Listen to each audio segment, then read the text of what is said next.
لماذا الكلب باسط ذراعيه في القرآن الكريم ولم يتقلب؟ بينما أهل الكهف تقلبوا يمينا وشمالا. أحد علماء الطب الألمان يقول: كنت مسافرا يوما، وصادفني في المطار شابا قدم لي نسخة من القرآن المترجمة. شكرته ووضعت النسخة في جيبي على نية إلقائها في سلة المهملات.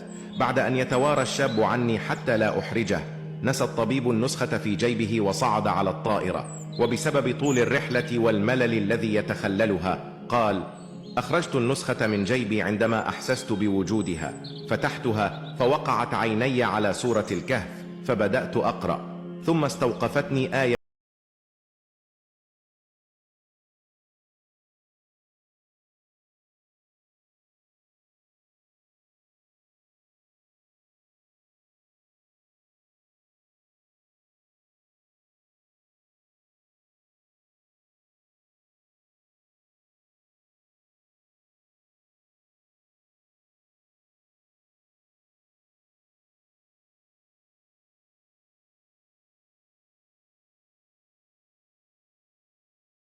الطبيب أن تقليبهم وهم نائمون مفهوم من أجل أن لا تتقرح أجسامهم إذا بقوا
وتعالى أمرنا بأن نقرأ القرآن